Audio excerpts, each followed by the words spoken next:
This is Dating 101, Getting Ready to Date Again. I actually did this small presentation for a widower dating page, but I've changed it so that it applies to anybody getting ready to date again. My name is Sharon Collier. I am a certified life coach. I certified in relationship coaching as well as positive psychology. Here's just a couple places to find me. I've got more at the end. The easiest is my Facebook page, Dating Again. That would be the logo, and the Date to Your Potential podcast on Spotify. Okay, let's just get into it.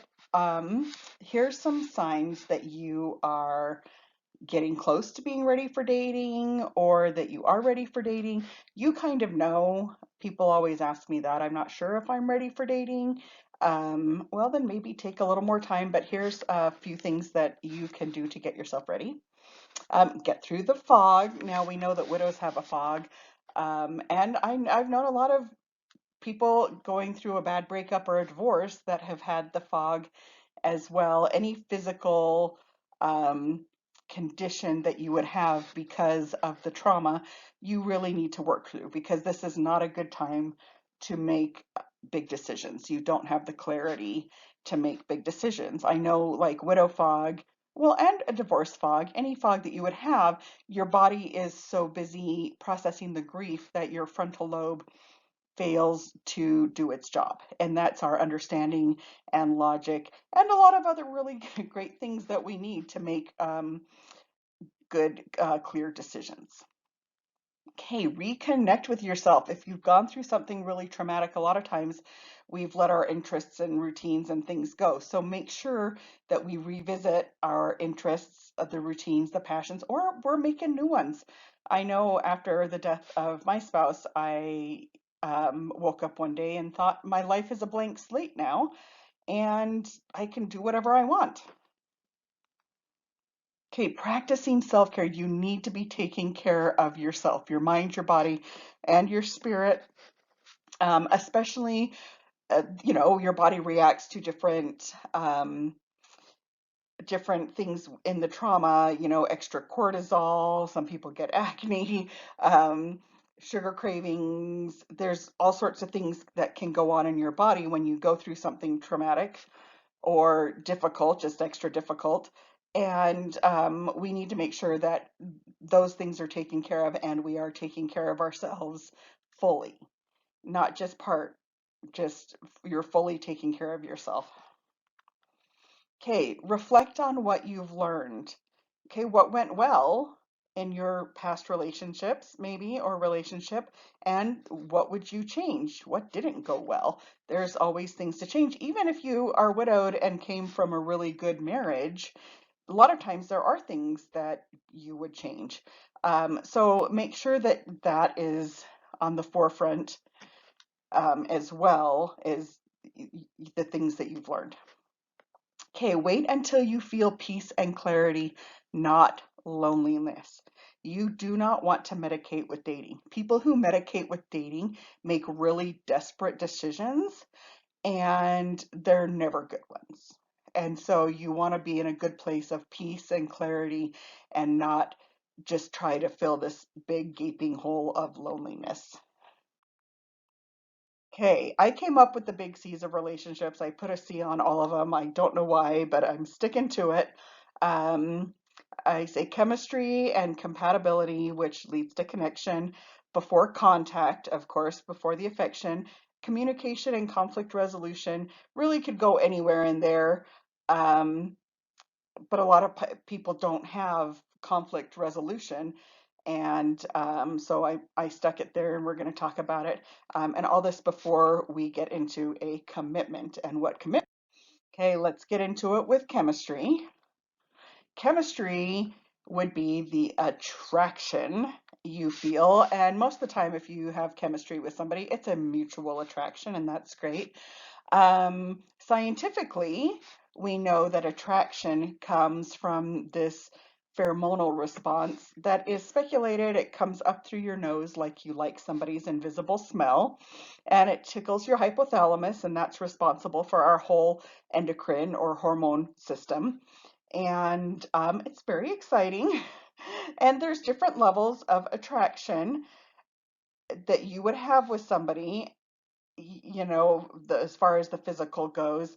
Um, if I gave you a scale of 100, maybe somebody's a 20. So that's really low on the attraction scale, where like a 95 is when you want to grab them and touch them or throw yourself in their lap, or, it's just really magnetic and exciting. And a lot of people mistake this for love, and we need to not mistake this for love, even though it can be very, very powerful. And a lot of people call this connection.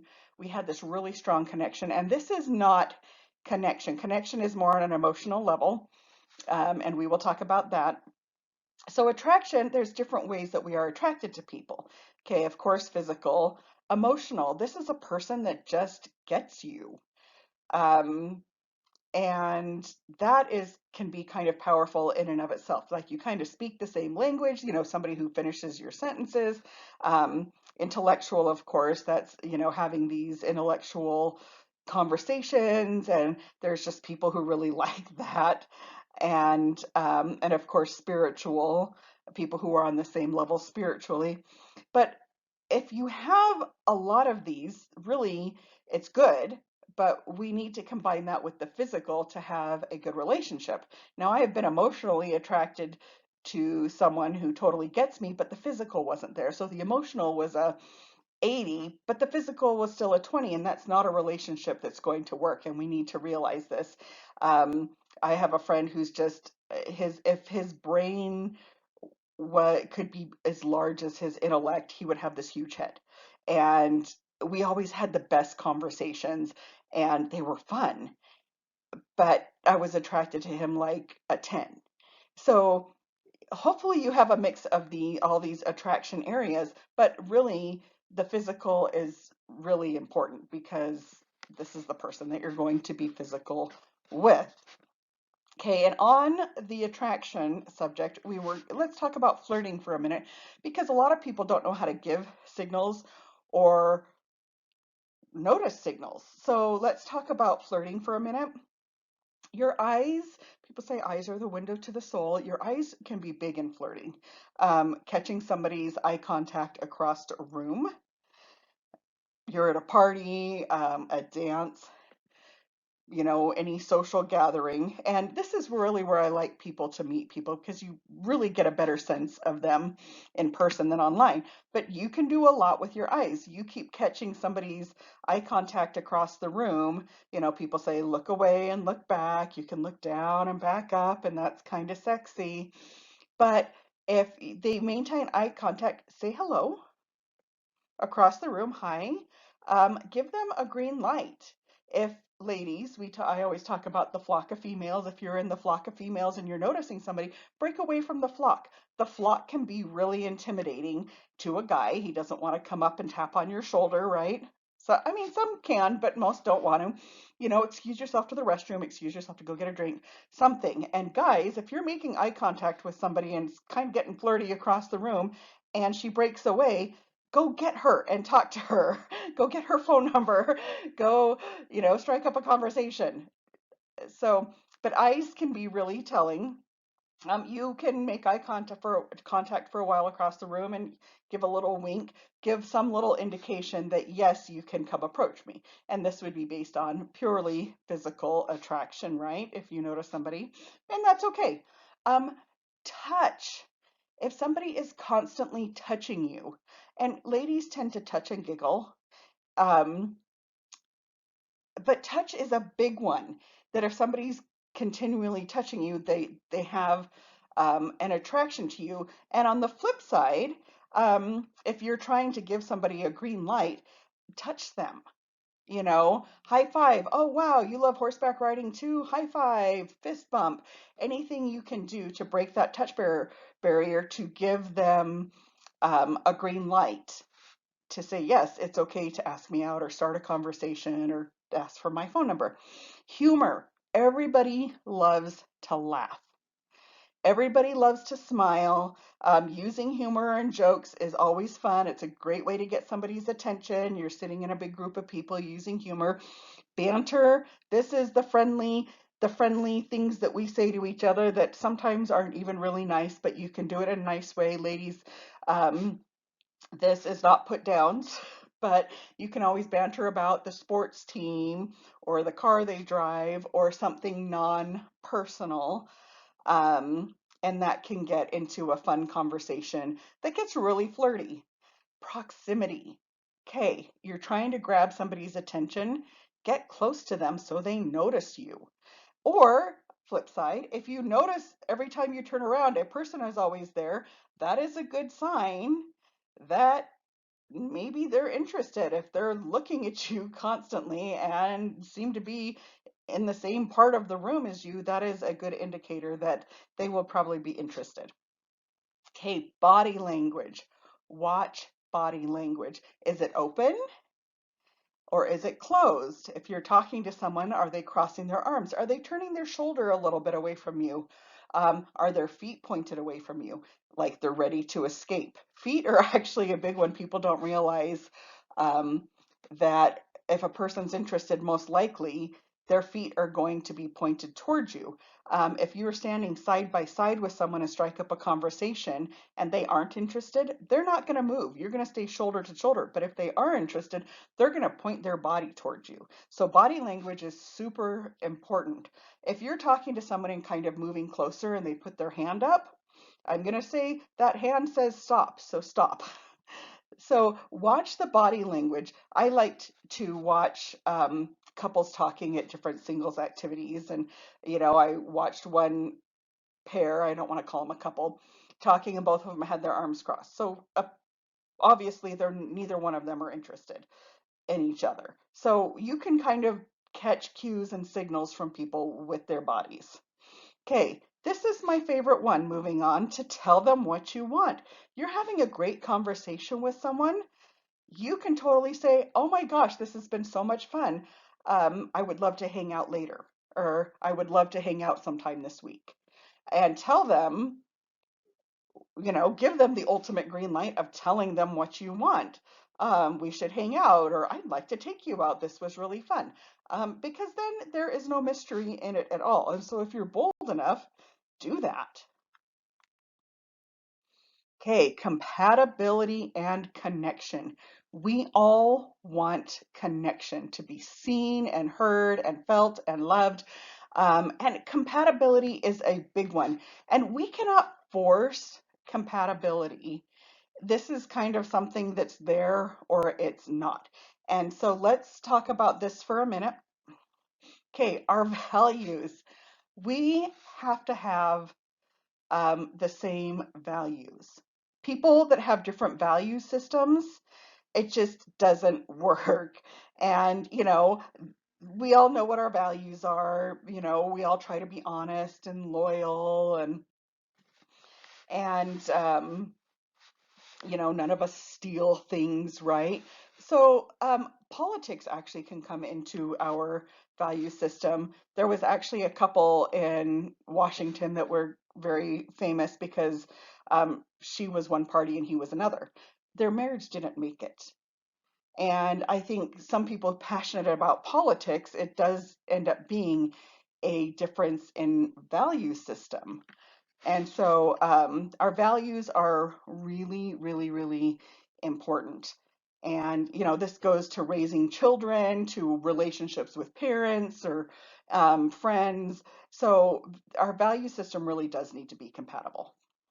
Okay, spirituality. I use this one all the time because we're LDS. Does your activity in the church mean the same thing to both of you? Are you on the same page with temple attendance? One of you really likes it, one of you really doesn't. Um, we need to be compatible spiritually. I know I have friends that have married less active people or um, non-members, and it's just really hard. And that kind of goes with the value system and other things. But spirituality, we really need to be compatible spiritually. Love languages. Okay, our love languages, we either need to understand them hugely, or we need to be similar in our love languages. This is how people get their needs met. And so I dated a guy who was an introvert, and he was a great man. And introverts doesn't mean anything, but I'm a quality time person. Well, a lot of quality time for him made him want to run and hide. So we had these incompatible love languages, and I call them opposing because my quality time was number one and his was on the bottom. So he either had to understand that that was my love language and really step it up, which made him uncomfortable, or I had to sacrifice my primary love language to date him. So it didn't mean we weren't both great people. It just meant that we weren't going to see eye to eye on this, and our needs were not going to, or at least my needs, was not going to be met. We were both similar in the touch area, so we kind of tried to make it work and it didn't. So love languages, you really need to be compatible in love languages. Okay, goals and plans for the future. People don't understand that when you get married, you have a future together, and that needs to be going in a similar direction, that you need to have similar goals and plans for the future. And it is important because that's what marriage is the future. Especially if you're not raising children anymore, that's it. Okay, financial.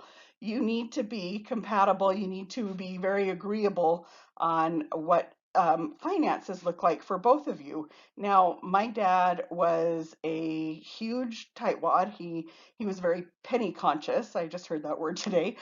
Um, and my mom, money burned a hole in her pocket. And so this was a bad match as far as finances went. It was horrible to listen to them argue about. It was horrible to watch them fight about. And this was a horrible connection. So finances, and you wouldn't think it would be that difficult, but people get into weird habits with their money. Most people don't. Most people, this isn't a big deal. But it's something that should be talked about.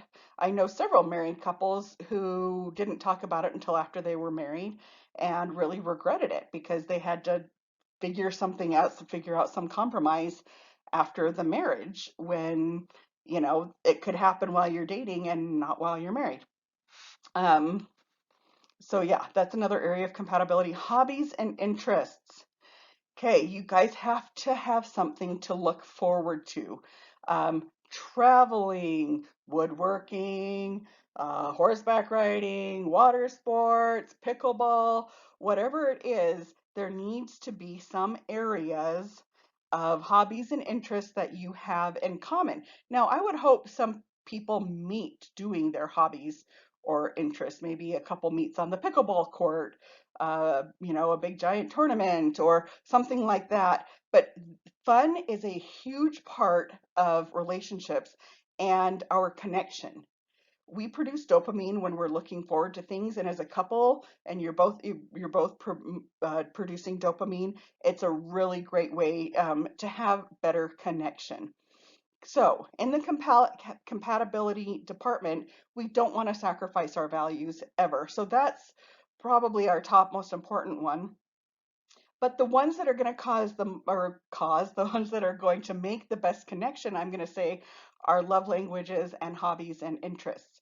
We need to be compatible in so many areas to make the relationship work smoothly and happily. Now, when people get together in their 20s, a lot of people grow up together and they take on the same values, right?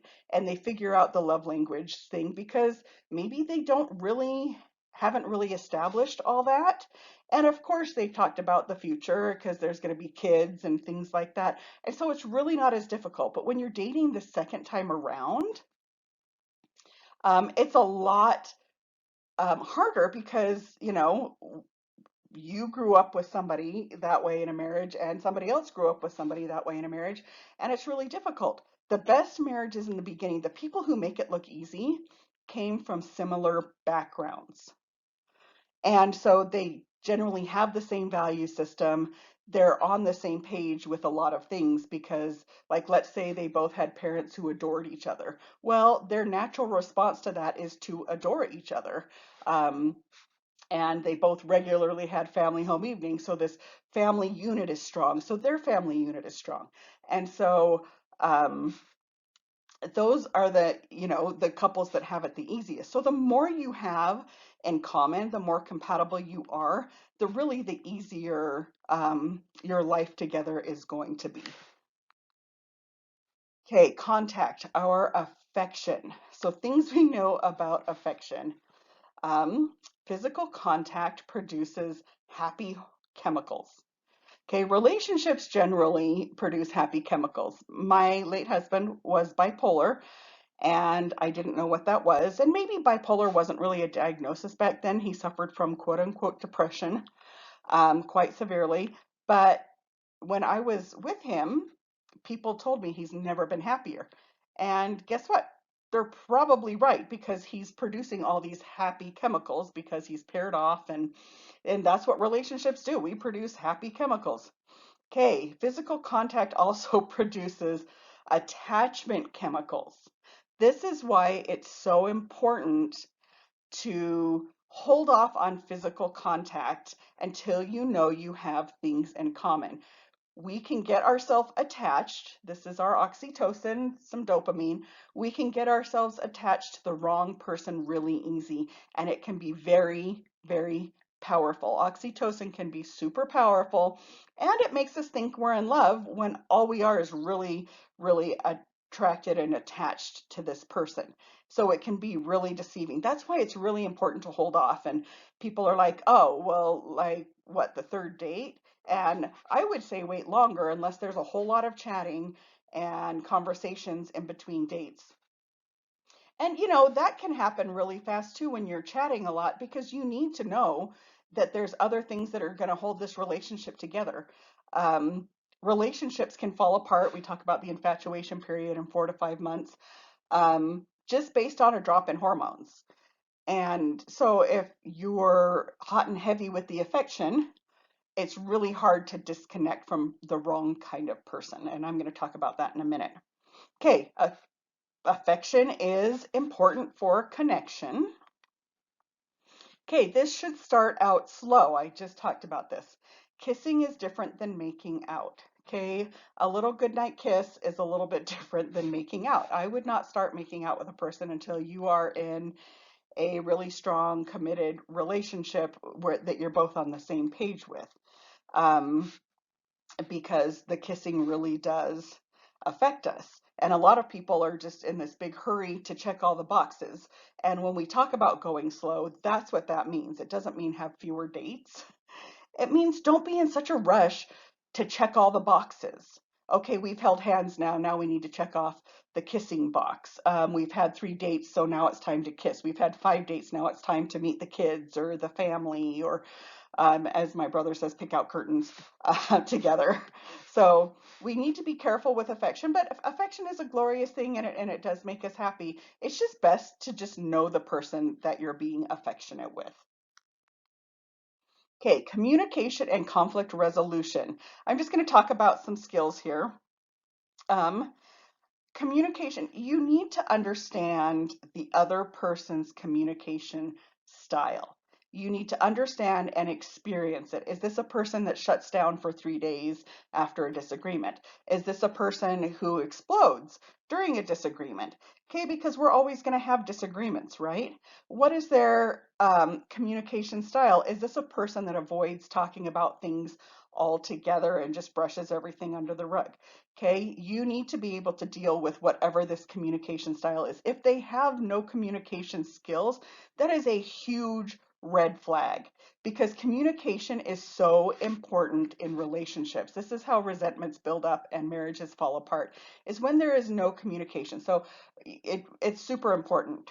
Um, do they make a safe place for you to communicate an issue? Super important. If you're walking on eggshells and you can't say anything that you're unsatisfied or not pleased, this is a huge red flag, and this is something that needs to be fixed or just walked away from because you need to be in a safe place.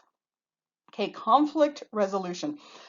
Let's have Christ-like disagreements, okay? because we're going to disagree. Can you talk through an issue and actually resolve it? Okay, people talk through things and don't resolve it because it starts getting heated and they don't want to fight, and they never actually resolve it. Once again, um, we start building aggressions, and we don't want to do that. Can you stop and see the other person's point of view? And this has a lot to do with compatibility. If you can stop and go, oh, I see how you feel that way, even though I disagree, or, oh, I never thought of it that way and I understand. You need to see the other person's point of view. Now, this is all great to get out of the way while you're dating because this is so telling because a lot of people really never have fights. And that's a little bit dangerous too. So if you are pretty agreeable people and you're not really having conflict, decide in advance how you would work through a conflict.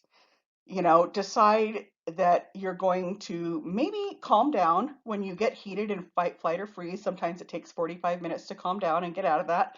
Nothing's accomplished during that period. Um, Maybe you're going to settle down a minute and then sit at the kitchen table and talk. Maybe you're going to go into the car away from the kids, which isn't always great because kids need to see you resolving conflict. But if things do get heated, you've already decided, hey, this is not how we decided we're going to handle this. Let's go sit at the table, or let's cool off a minute and meet back at the couch. Whatever you have decided. It's super important that you do this. A lot of couples are so busy making schmoopy faces at each other that they think they'd never be able to fight about anything. Oh, we're never going to fight about anything. This is not the truth, okay? Conflict is inevitable. Fighting is optional. So it's really good to get this out of the way. Okay, this leads us to commitment. And I just have a couple things to say. This should happen after the 4 to 5 month infatuation period. After 4 to 5 months, there is a drop in hormones. Something mysterious happens. People would tell you the things that start annoying them about their partner. After this period, they noticed that it was happening all along, but it just didn't bother them. Okay, it's a very exciting time. If you're infatuated with somebody, it does not mean you're not in love, but you just need to get past this period. And when reality strikes, um, if you are a solid couple, it's not going to matter. And you're going to see the person more for who they are. And maybe you're going to love them more, maybe you're going to love them less. But I think commitment should happen after this period. Now, some people have a shorter period. When I was in high school, it was about 4 months almost to the day where I thought, oh my gosh, why am I dating this guy? Has he always chewed that loud? Has his feet always smelled that bad? It was like 4 months. And some people it's 5 to longer. And then other people it's like 3. So after dating a while, you should know when this is for you. And when things just start fizzling out, a lot of times it starts fizzling out for both of you and you both just can part ways amicably. Um, but if you are getting and going to commit to somebody, it really should happen after this time. And make sure that commitment means the same to both of you. Okay?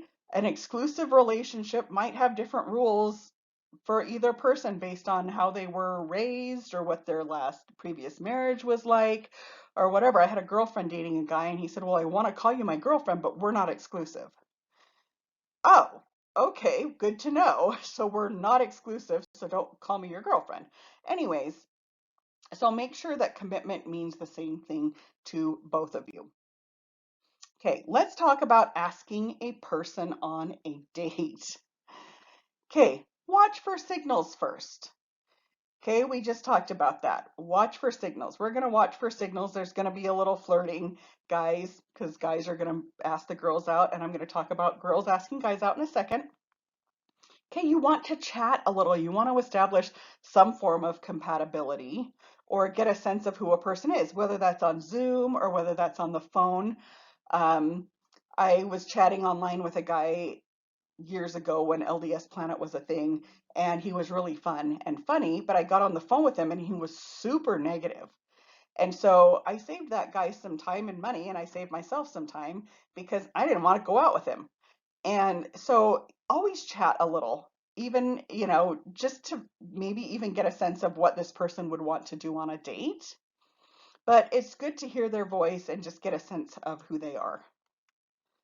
Okay, ask them out in person or over the phone. Do not text to ask somebody on a date. If you're going to text them to get their phone number and say, I have a question to ask you. And then call them and say, I want to ask you on a date. Okay, do not ask them out over text.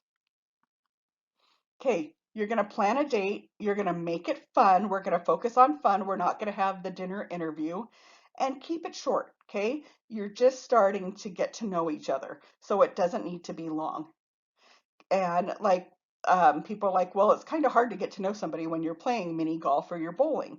And I just have to tell you, my husband and I, his first date, we went up to Salt Lake City to Temple Square and to see the lights, and there was another couple there, and the other couple might as well have not even been there.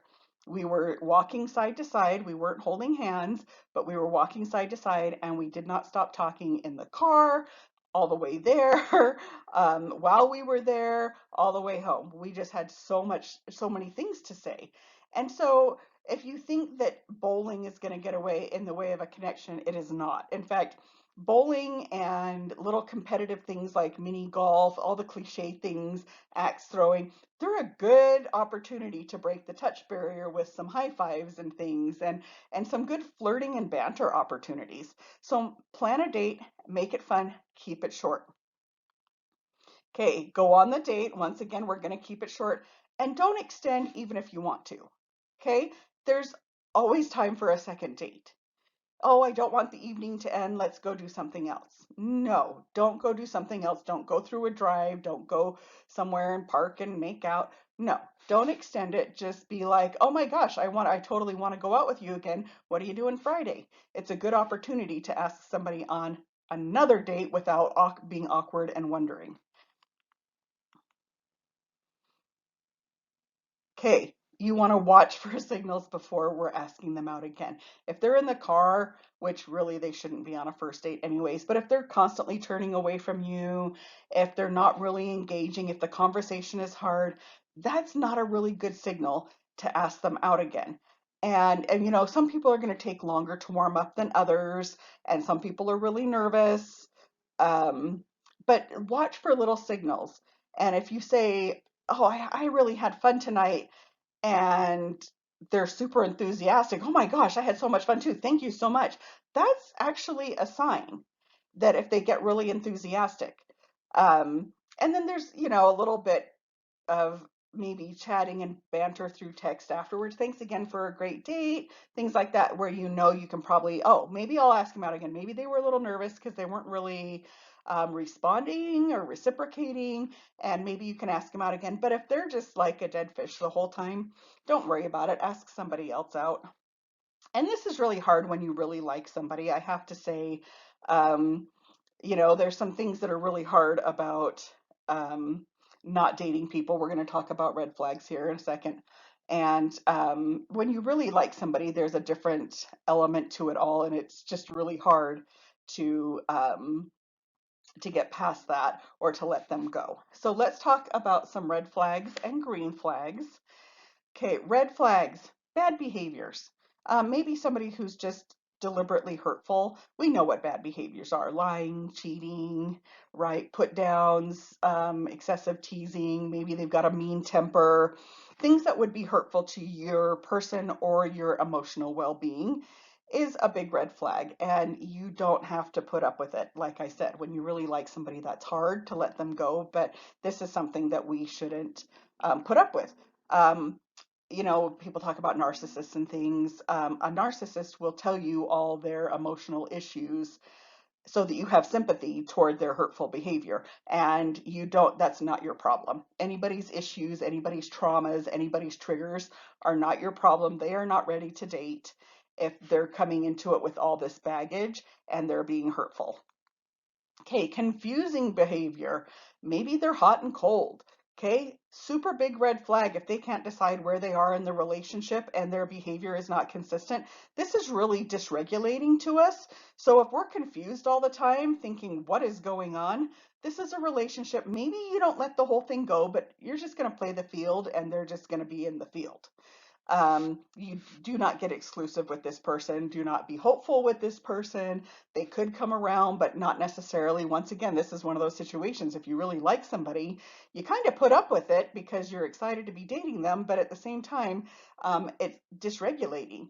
And when you're dysregulated, when you're going these up and downs from, with this relationship, that becomes addictive actually.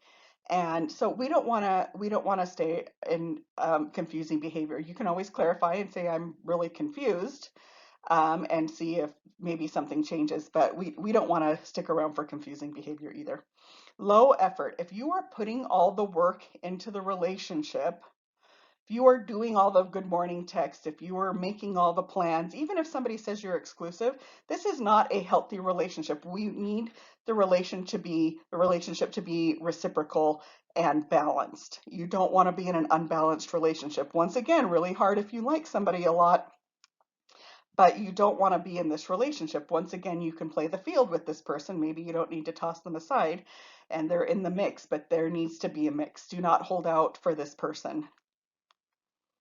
Okay, low compatibility. We talked about compatibility. You don't have enough in common. Sorry, the relationship ultimately is not going to work. Relationships based on hormones. You can get married, but the marriages last 3 to 4 years before the hormones drop, probably to the point that it's not reconcilable. Um, you need to have things in common. You need to be going in the same direction. People really don't see low compatibility as a red flag, but it is. Okay, somebody lazy, unemployed, and unmotivated. You literally marry who you date. So if you have somebody who's lazy and unemployed or unmotivated, there's not a lot you can be able to do to motivate them. People don't change. And so if you're in this relationship and maybe they are in the beginning, but then they're not, as time goes by, you don't want to be in this relationship either. Okay, unless you're lazy, unemployed, and unmotivated, and then maybe you're a good match. But chances are high you're not, right? So this is a red flag and should be noted. A lot of people who complain about their husbands not wanting to work, I'll usually ask, well, did they work when you were dating or were they working when you were dating? And a lot of times the answer is no. They couldn't hold a job down while we were dating. Well, that is a good indication that this marriage is going to be the same. Okay, when you find yourself complaining, I tell people start writing it down, and pretty soon they have a big list. Okay, listen to yourself. You don't want to be in a relationship where you're always complaining. Okay, and this probably goes back to the confusing behaviors like, what is going on? I don't like it when they do this, or they do this all the time, or I'm not sure what I think about this other thing here. If you're always complaining, when people call me and they start complaining about the person they're dating, I'm like, no, it's a no, because it never works. It never works. If you don't have the communication skills to get curious and ask them why they're doing what they're doing, um, that's a big deal. So if you're complaining, it is a red flag. Okay, green flags. Their actions and their words align. This is something really important to have. Okay, some people's actions are really good, but they say one thing like "I'm not ready for a relationship," but then they're kissing you the next second. Um, that's not aligning, even if it's a good thing. But most people will say things and then they don't do what they're going to say. And so a green flag is when their words and actions align. Um, you feel like you are on the same page in a lot of areas. You are very compatible, and that's a thrilling thing. The relationship is progressing naturally. It's easy. The pieces are just kind of falling together easy. That is one of the best indicators that this relationship is going to go somewhere. You feel safe and your nervous system is calm. Okay? If your nervous system is dysregulated with somebody, there's a problem. If it's calm, a lot of times there's not a problem. You need to feel calm and safe with your person. Okay, let's go over some common dating terms really fast. Ghosting. Most people know what this is, but people will ask me. I've been chatting with this guy and he completely disappeared. Is that ghosting? Yes, it is. I've been dating this person and they stopped returning my texts even though I've asked if I did something wrong. Is that ghosting? Yes, it is. Okay, anytime you're in contact with somebody, anytime you're dating with somebody and they stop the contact, that is ghosting. If they come back, they are a rude person and you don't need to engage with them because ghosting is rude. They could say, oh, an old girlfriend came back into my life, or oh, my child was in the hospital for 5 days, or whatever the issue is. They can communicate something to you if they care about you. Otherwise, I'm just going to say they're a rude, rude person and we don't need to engage with them. Okay, love bombing, very important. I did a whole podcast on love bombing. Go listen, Spotify, the Date to Your Potential podcast. Love bombing is how people with bad intentions reel you in. It is over the top expressions of love and admiration, gratitude. This is over the top. This is, you're the best thing that's ever happened to me. Is it too early to say I love you? I've never met anyone like you. And you know what? When you're being love bombed, you feel pretty special, but it doesn't last. And um, people that are going to do bad things to you, narcissists, things like that, that use love bombing, the bad behavior starts really tiny and slowly, and you think, I'm just picking my battles, accepting the behavior, but it's bad because the bad behaviors get bigger and larger, and they're, becomes controlling and other things. So if things are happening way too fast, too hot and heavy, too early, um, most likely you are being love bombed. Sometimes, you get in a relationship and it's really exciting and thrilling and it's progressing fast and you're like, whoa, oh my gosh, like I've never felt this way. Sometimes it's real. Sometimes it's real. Sometimes you find your person fast. But in most cases, you are being love bombed. This is not, the early stages of most relationships are awkward. This is not, is it too early to say I love you kind of thing. Okay, breadcrumbing. They're giving you just enough crumbs to keep you interested for whatever reason. They want you around and they don't want to put any effort into this relationship, so they're giving you breadcrumbs instead of the whole slice, or crumbs instead of cake, as I usually make the analogy. Okay. You want cake with frosting, and you want cake with frosting and coconut and cherries or sprinkles. You want all of it. Okay. If you're getting breadcrumbed, you're just getting enough to keep you around. And you're probably uncomfortable with it and you're confused about it. So, you stay away from a person who's not going to, be reciprocal and an equal partner in things. Situationship. This is like friends with benefits. This is an unnamed relationship that feels like a relationship, but it's really not. And you probably are getting a lot of breadcrumbs during this situationship. And if you've been friend zoned, but you're still making out with this person, you are in a situationship. Benching. They should have called this backburnering. This is when you feel like you're the alternate plan, not the plan. Hey, are we hanging out this weekend? No, I've got a family thing. If that finishes early, I'll call you. Well, why can't you go to the family thing? Well, because you're on the back burner. So you're not the plan, you're the alternate plan. So this is not a relationship you really want to be in either. Just kind of be aware. And then cuffing season. Cuffing season, well, it is October of 2025. Cuffing season has already started. This is when people pair off for the holidays. Now, there's actually a scientific reason people do this. A lot of places are cold and we're mammals and we want to be warm. And so a partner, we associate that with being warm.